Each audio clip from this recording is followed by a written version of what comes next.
champion in the 400 and mile races. She continued to excel in track at the University of San Francisco, where she received her BS degree. She has done further studying at NSU University and Cambridge University. She is currently a kindergarten teacher at the New Diamond Springs Elementary, which she helped name. Diamond Springs is the largest kindergarten first grade school in the state. There are 17 kindergarten teachers in her school, and she is chairman of her cluster. She is a member of the Virginia Beach Teachers Association and the International Reading Association. Darlene is also a member of the Toastmasters International Virginia Beach Club and is the past area governor. She has served as secretary and PR rep of the club. She is a member of the Toastmaster District 66 Speakers Bureau Committee. She holds numerous Toastmaster awards, including Area International Speech Champion 2010. Ms. Green is a member of St. Mary's Basilica, where she is a lecturer and a Eucharistic minister. She is sometimes known as the Story Lady. Tonight she is portraying Mrs. Santa Claus. For her Mrs. Santa Claus presentation theme, she has selected the Lights of Christmas. We will follow the lights of Christmas from the snow-capped mountains of Africa's Kilimanjaro to a quaint village in a stable in Mexico. Ladies of the club, my daughter, Darlene Green, as Miss Santa Claus.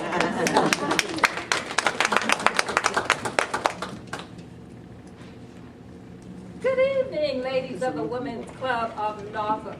It's great to be with you again. This is the third Women's Club Christmas meeting that I have attended, and I always have so much fun. I bring you greetings from the North Pole and Santa Claus.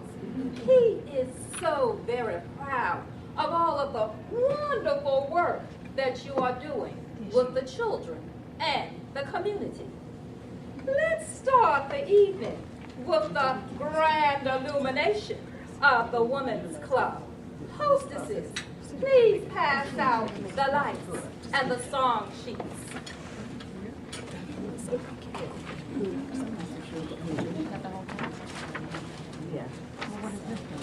That's what you passed over. I know.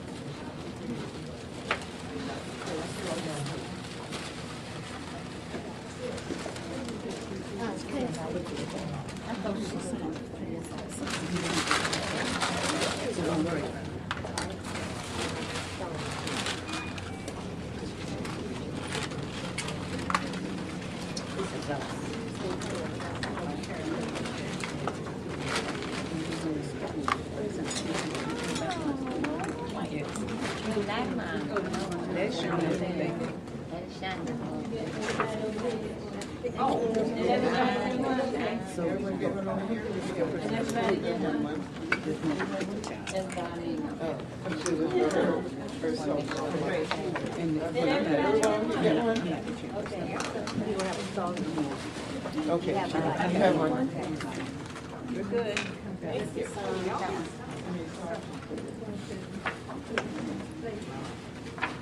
Thank you.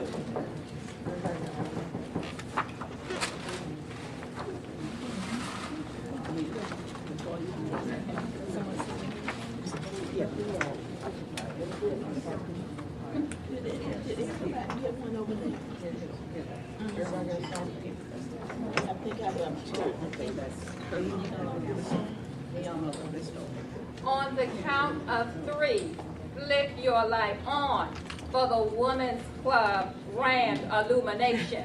And just look for the button and just keep flicking until it turns on. 1, 2, 3. I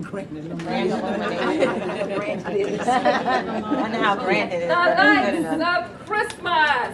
Please leave your lights on until the end of the program. The lights of Christmas are varied and numerous. This evening, I will share 3 stories about 3 types of Christmas lights. They are the flame, the candle, and the luminary.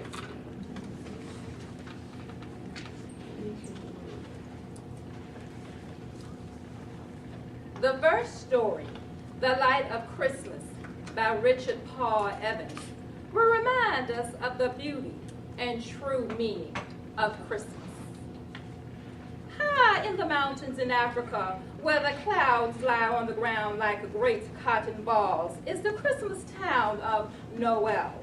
Noel is surrounded by tall white walls that sparkle in the sun and gates of pure silver striped red like candy sticks. In the center of the town is a square where a tall Christmas tree is decorated all year long. But even more important than the tree is the great brass Christmas torch next to it. But it is here on Christmas Eve that the keeper of the flame comes to light the torch and bring the brightness and warmth to the entire world. In the hills outside of town lived a small boy named Alexander.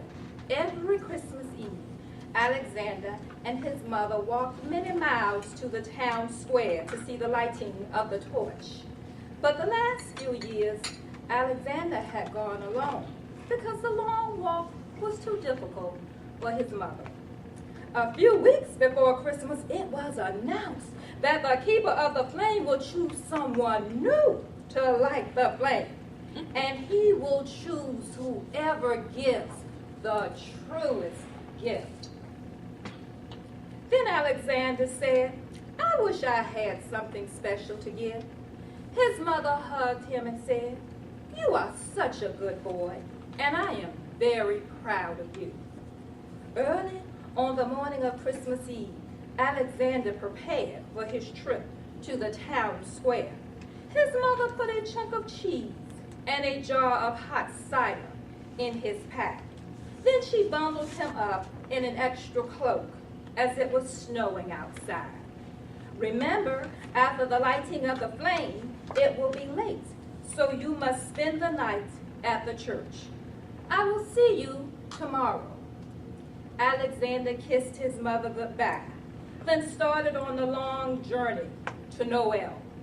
After walking most of the day, he could hear the bells of Noel ringing. Soon, they would shut the city's gates. Then no one would be allowed inside. Alexander walked faster. As he neared the city gate, he noticed a small bundle of cloth in the snow. Someone dropped their cloak, Alexander thought. Then he saw it was not a cloak, but an old man. Alexander knelt next to the old man, rubbed his face, and gave him his warm cider to drink. "I am too small to lift you, so I will get help in the city." He put his extra cloak around the old man and went for help. No one would leave the square to help because they would miss the lighting. Alexander wanted with all his heart to see them light the torch, but he could not leave the old man. The gate had closed behind him. When he returned, the old man had gone and left the cloak. Alexander went back to the gate, and to his surprise, the gate opened a crack. Alexander quickly ran in. The square was crowded, so Alexander climbed up on a small window ledge to see. Suddenly, from a building, a large door opened, and a man dressed in a beautiful cloak, lined with gold and threads and jewels, walked from the building. A hush fell over the crowd. The keeper of the flame had arrived. "Let the offerings begin," said the keeper. The people lined up to place their gifts beneath the tree as they loudly announced what they had brought. "My gift is a Christmas song," the musician announced. "I have written a great Christmas book," the writer cried. Then came the richest man in the city. "My gift is a golden ornament for the tree. Surely this was the best offering of the evening. Then the keeper looked out into the crowd and asked, "Are there more gifts?" No one spoke. Alexander was sad that he had nothing to give. "Well then, I shall choose the truest gift. All of you have given much, but only one of you has given well. Come, Alexander." "Who, me?" "Yes, you, Alexander. Come, my boy." As Alexander drew near, he recognized the keeper. Do you recognize the keeper? The old man. Yes, you're right. He was the old man in the snow. "You all passed by me tonight. Only this boy stopped to help me. In your hurry to keep Christmas, you have forgotten Christmas. The truest gift of Christmas is the gift of self. The flame of Christmas must burn from within." Then he handed a small torch to Alexander. "Light our Christmas, dear boy. Light our Christmas." Alexander torched the fire to the great brass torch, and it burst into brilliant flame. And it was said ever after that never before had the flame burned so bright or true. And now we're going to have a sing-along time. And the grandmother of Santa Claus, also my mother, is here. She's here because the elves are busy, so she will be the DJ. And we will be singing Jingle Bells. It's on your song sheet.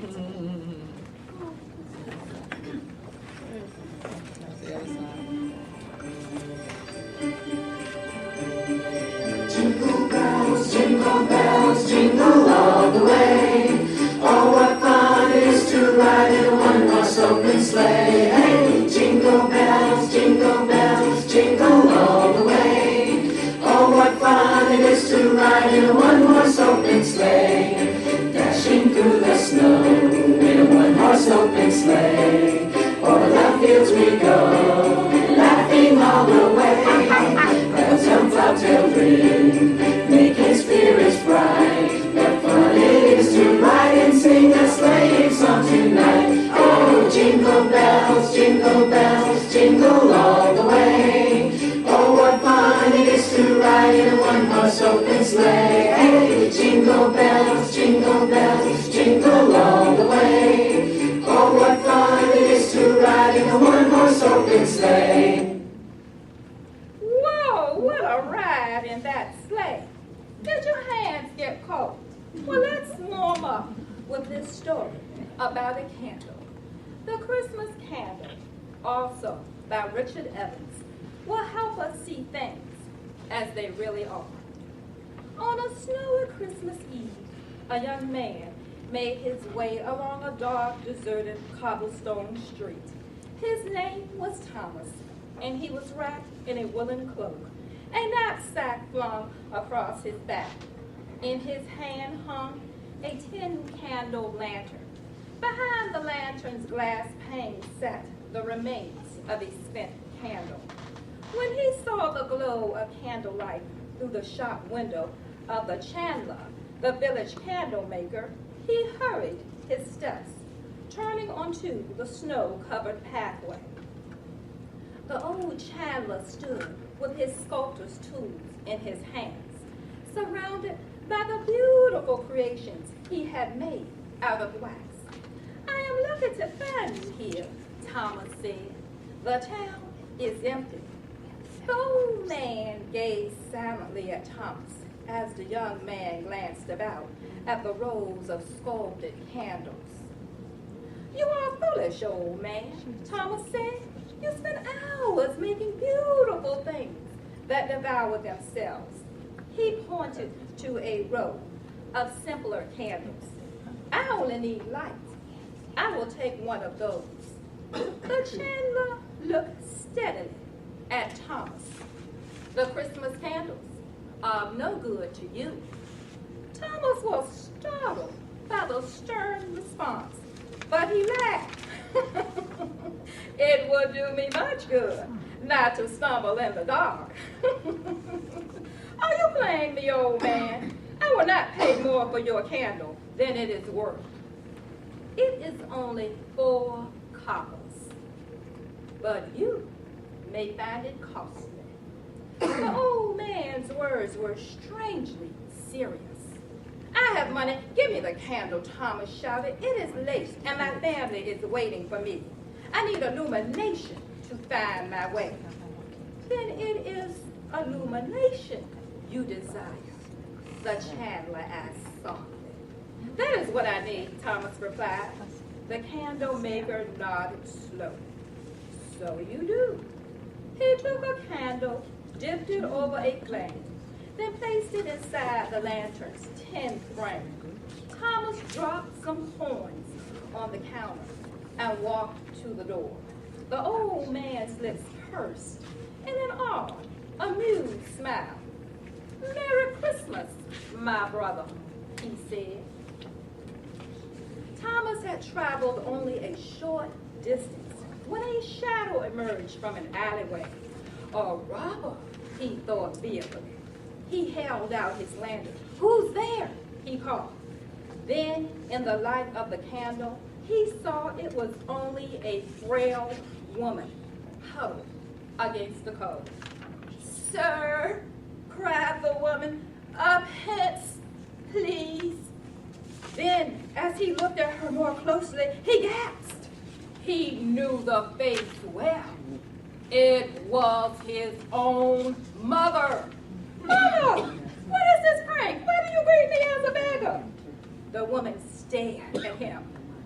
Just a halfpence, sir. You will catch a chill. Here, take my cloak. He removed it and held it out to her. But as she moved from the lantern's light, her appearance changed. She was not his mother, but a beggar indeed.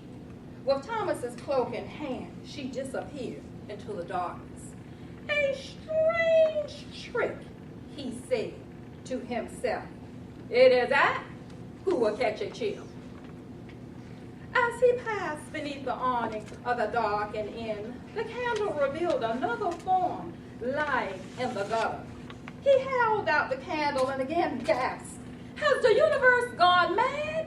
Ellen, my brother, are you sick? He set the lantern down and pulled his brother's limp arm around his shoulder, struggling to lift him. He pounded on the inn's door, which was opened by a grim-faced woman. My brother is sick, and I feel he will freeze before I can come back for him. May I bring him inside? For the price of a night, she crackled. A shilling. A shilling! Thomas reached into his pocket. I have only 6 pence. The old woman scowled and began to shut the door. Wait! My knapsack is worth more than a shilling, Thomas cried, and the trousers inside are newly tailored. I will give you everything. The old innkeeper looked at the bundle and then reached out a fat hand. Thomas flung his knapsack from his back and handed it to her with the last of his money. Bring him in. Leaving the lantern on the curb, Thomas dragged the man into the inn's foyer. As he gently laid him on the wooden floor, he suddenly saw that the man's face, like the beggar's, had changed. So, it is your brother who lays in my gutter, croaked the woman. Thomas gaped at the man. He is not my brother. Outside, Thomas picked up his lantern. There is something strange about your life, he whispered. Thomas had just glimpsed the bright lights of home when he came across a little girl shivering in the cold. Have you anything to eat, sir? She asked in a faint voice. Thomas Thomas felt a stare in his chest. This child was tiny, no bigger than his sister. Suddenly, he pulled the lantern away. He wouldn't shine it in her face. He could guess its trick. I have nothing, Thomas murmured as he left her, willing himself not to turn around. Penniless and cold, Thomas trudged onward. His own home was dressed for the season, and music and laughter came from inside. As he entered the foyer, his mother greeted him with great excitement. "Thomas," she exclaimed, "you have arrived." Hearing her cry, his sister and brothers rushed into the room to welcome his arrival. "Thomas, where's your coat?" "Yes," said his brother Elon. "And why have you no pack?" "I gave everything away," he said. "To whom?" his mother asked, puzzled. Thomas looked down at the waning Christmas candle. The old man spoke the truth. "You are costly." A smile of understanding slowly spread across his face. "But of great worth." "What is this riddle? What old man?" his sister asked. "A wise man who sculpts candles," Thomas replied as he gazed at the face of his sister. And just then, in his mind, her bright face became the woeful, hungry face of a poor child in the cold. Thomas looked at the scrumptious banquet laid out on the table. Suddenly, he turned to the door. "Thomas, where are you going?" his sister asked. "I must see about another member of our family," he said. For that Christmas Eve, a lesson was learned and taken to heart. If we will see things as they truly are, we will find that all, from great to small, belong to one family. And this truth known from the beginning of time is perhaps seen best in the joyous illumination of Christmas. And now it is time for another song. We will now sing "Joy to the World," which is also on your song sheet.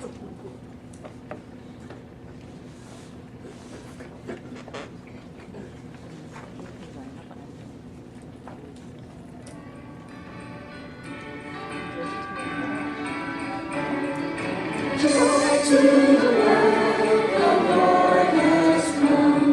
Let every sing the King. Let every heart prepare Him room. And heaven and nature sing. And heaven and nature sing. And heaven and nature sing. Joy to the world, the Savior reigns. Let men their songs employ, while fields and floods, God's hills and plains, repeat the sounding joy, repeat the sounding joy, repeat the sounding joy. Beautiful, you are some good singers.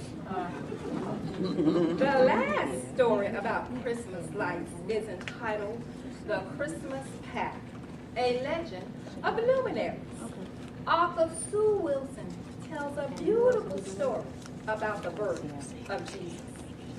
An innkeeper was sweeping his doorstep one chilly winter evening when a man and his wife stopped to seek rest from their travels to Bethlehem.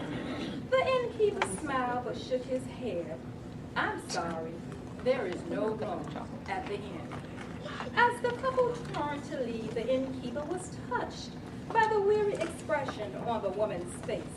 She was very young, and she was expecting a baby. She was riding on a donkey. The innkeeper had an idea. He called the man back. "If you don't mind the animals, my stable will give you shelter until morning." The man glanced at his wife and the worn-out donkey and said, "Thank you, we will stay." The innkeeper pointed toward a dirt path just beyond his door. Follow the path, and it will lead you to the stable, he said. It is getting dark, so take this lamp to light your way. I will come soon with food and a clean blanket. That night, the innkeeper noticed a brilliant star in the sky above his inn. And he saw that the woman in the stable had given birth to a baby boy. She had swaddled the child in soft cloth and made a bed for him in one of the mangers. The innkeeper was drawn to the new family, and he returned to the stable several times before going to bed. To his amazement, the small lamp he had given the couple filled every corner of the stable with light. In the middle of the night, the innkeeper was awakened by the noise of shepherds at his door. "Hush! You awake my guests and family," he cried. "We are sorry to trouble you," the shepherds replied. "But have you seen a newborn baby nearby?" The innkeeper scowled at them for a moment, and then he smiled. "Follow the path to the stable, and you will find the baby. Take my lamp to light your way. It is very dark." The innkeeper had barely fallen asleep again when someone began rapping on his door. He stumbled outside, rubbing his eyes. There stood 3 majestic men. The tallest one spoke first. "We have journeyed behind a great star to this place. Is there a newborn baby here?" "Why, yes, there is," the innkeeper replied. "A baby was born this very night. You will find him in my stable, lying in a manger." The men looked at one another and exclaimed joyfully, "Praise God! The child is here, as it is written." The innkeeper gazed at the star and thought about the baby. Why were lowly shepherds and men dressed like kings searching for him? Why did this night feel so strange and wondrous? All at once, the innkeeper realized what he must do. He ran upstairs and called to his wife and children, "Something is happening in the stable. Gather every lamp and lantern you can. We shall light the path to the child."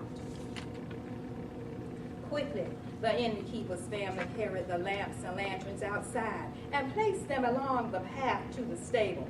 When they were finished, the path was luminous with light. The innkeeper and his family hurried to the stable and made their way to the peaceful child. He pulled his wife and his son and daughter close as he tried to understand the scene before him. People knelt to worship the tiny baby. The treasured scents of frankincense and myrrh filled the air, and the lamps all around shone with glorious intensity. The innkeeper's heart overflowed with gladness, and he fell to his knees before the baby. Then the path began to glow with the brilliance of 1,000 candle lanterns, and the night was filled with the angel's song, "Glory to God in the highest, and on earth peace, goodwill toward men." And it's sing-along time again with Silent Night on the back of your song sheet. Oh, okay. The hostess is, come, so we can make a donation. Oh, yes, sir. Okay, yeah, the hostess. Okay, so this is the. Bring your and then I'll candle just have the, I'll have for your bag. the hostesses, the names I have listed. I'll get the sheet. But I got it right now. Yeah. Oh, we got the line. We're gonna light the path to the end of the program. And ordinarily you would fill the bag 3/4 of sand and put a tea candle, a real tea candle in it. But we are doing it tonight with the tea candles that we have for the luminaries, and we just Oh, set them. Alveda and Lovey. I'm taking Alveda Charles because That's good. Switch them, yes. That's what Yeah, that was what did you say?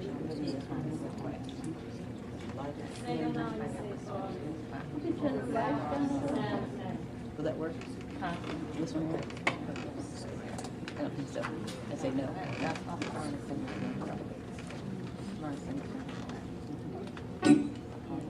Is it the main thing is you want to make sure that we get these presents here. Right. Decide where we're gonna be to give. The one with the candles.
Well, thank you for inviting me. And keep the lights of Christmas burning brightly in your hearts all year long. And we're going to end with We Wish You a Merry Christmas. So we get back. You gonna buy him a light? He's a light. He's 14. That's nice. 14. Well, that's all right. Well, you can do that outside with somebody else. We wish you a Merry Christmas. We wish you a Merry Christmas. We wish you a Merry Christmas and a Happy New Year. Good tidings to you wherever you are. Good tidings for Christmas and a Happy New Year.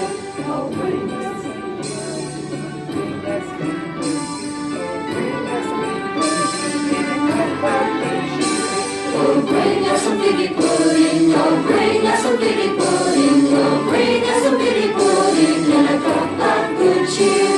We won't go until we get some, we won't go until we get some, we won't go until we get some, so bring some out here. Good tidings to you, wherever you are, good tidings for Christmas and a Happy New Year. We wish you a Merry Christmas, we wish you a Merry Christmas, we wish you a Merry Christmas and a Happy New Year.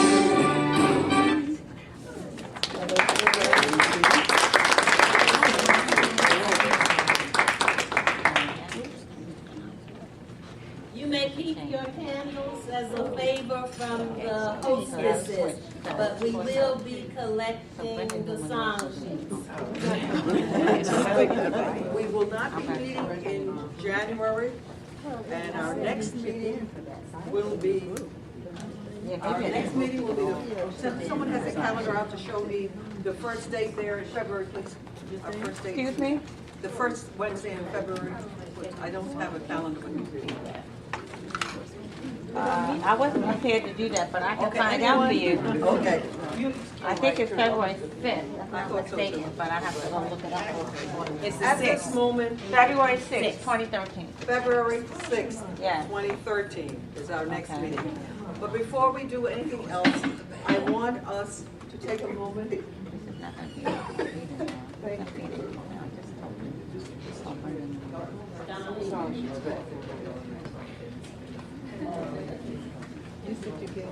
And Maria's doing on Let's that. invite At this time, I wish to present to you a little something to express our appreciation for you being here and for helping us to have a very joyous occasion and putting us in the right spirit for Christmas. Thank you for all of you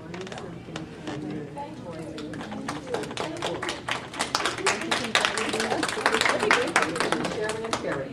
Okay, so, We could go, what's the most expensive gift? Mercedes, We people can have a see. little unfinished, very briefly, Unfinished business. I think there are some information to be disseminated. Yeah. Right, Please. don't go yet. Okay. Just one moment, bear with us. I need to see Myrtle, Lorna, Ruth Jarvis. Brenda Newman Lewis is not here, so I'll do that. And Marie, What does that mean? can you come see me?